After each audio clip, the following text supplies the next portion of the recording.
কাছে তোমরা খুঁজতেছো কি দোস্ত? তুমি আমাদেরকে খুঁজে গেল? দাঁড়া দোস্ত, আমি গাড়িতে নাই মেলি তারপর তোর কথা আসা। আচ্ছা, নাম ভাল আইছে চ্যানেল ভাল কতদিন খবর নাই চ্যানেল ভাল আইছে। আরে দোস্ত কুল কুল, আগে কি জন্য আসছে আমরা শুনি তারপরে। আরে দোস্ত, আমি তো একটা কাম ঘটাই লাইছি। কি কাম ঘটাইছস কত? তুমি যে কাম ঘটাইছো তার না ভালো মতো জানি, কার আকাম করে দিয়েছো তার না ঠিক আকাম করতে যাইছে। আরে দোস্ত, আমি আকাম করি নাই তো, আমি একটা জীবনের পুরো সফলতা পাইছি। আচ্ছা কত দোস্ত তোর সফলতাটা কি আমরা একটু শুনি। দোস্ত আমি একটা দোকান দিছি দোস্ত, সারা জীবন অকর্মা ছিলি, এবার তো একটু বুদ্ধিমানের কাম করছিস দোকানটা দিয়া। চ্যানেল ভাল দোকান দিছে হুডাঙ্গিরি মারাই যাইছে। আরে বেটা, দোকানটা এত সুন্দর ডেকোরেশন করছি, তোরা দেখলে অবাক হয়ে যাবি। দোস্ত এত সুন্দর করে ডেকোরেশন করছে, চলেন ভাই আমরা দোকানটা দেখতে যাই। রে কি বললা কল, আর তো চেতাই আমি সর্বনাশ করে দিলাম। মনে হয় তো খাবারের দোকানটা দিছে রে, ফ্রি খাইতে পারতাম। চেতাই দেখি কি করা যায়। তাই আমি কি ভাবতে আছেন? আরে ভাবতাছি যে বন্ধুর লাগে কেমনে যাওয়া যায়। তো চলেন যাই দোকানে। দোস্ত আমার বড় শখ যে কেউ যদি দোকান উদ্বোধন করে ওই দোকানের প্রথম কাস্টমার আমার হওয়ার শখ। দোস্ত আমার এই শখটা পূরণ কর না। তোমার শখ পূরণ করতে চাও? আচ্ছা পূরণ করুন। দোস্ত কথা দে, যেটা তোর দোকানের সেরা খাবার ওই খাবারটা আমার দিবি, যাতে খাইয়ে আমার মনটা শান্তি হয়ে জায়গা। ঠিক আছে? আচ্ছা ওর কথা আমি খাওয়াইতেও পারতাছি না, রাখতেও পারতাছি না, কি করা যায়?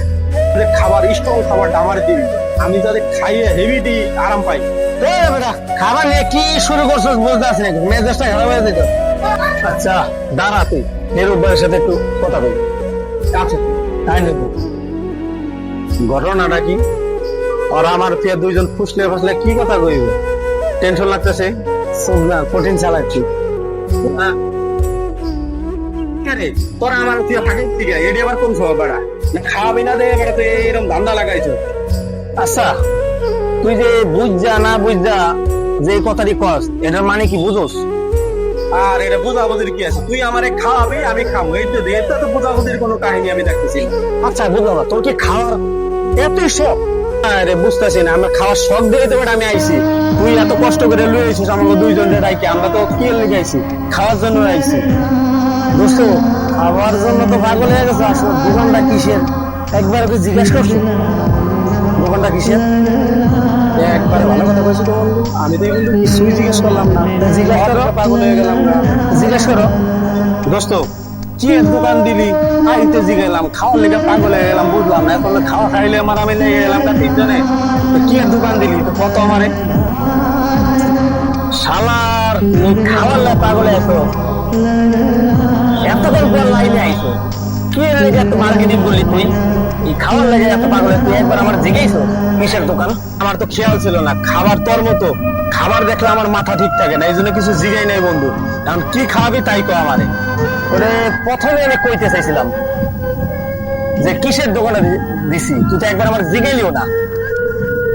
দোকানটা তুই আমার ওই দোকানে প্রথম কাস্টমার, যা তোরই আমি গ্রহণ করব। আমি দোকানটা দিছি কিসের জানোস? বিষের দোকান, বিষ। বিষ খাবি? তোরই আমি প্রথম কাস্টমার। কোস কিরে মামু, তুই বিষের দোকান দিছস? আমি তো জানি না মামু, আমারে মাফ করে দে মামু।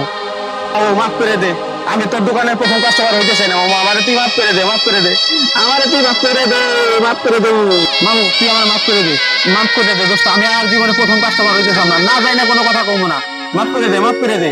না তুই যত আমার প্রথম আমার দোকানের কাস্টমার হইছস মামু, তোর খাইতেই হইব।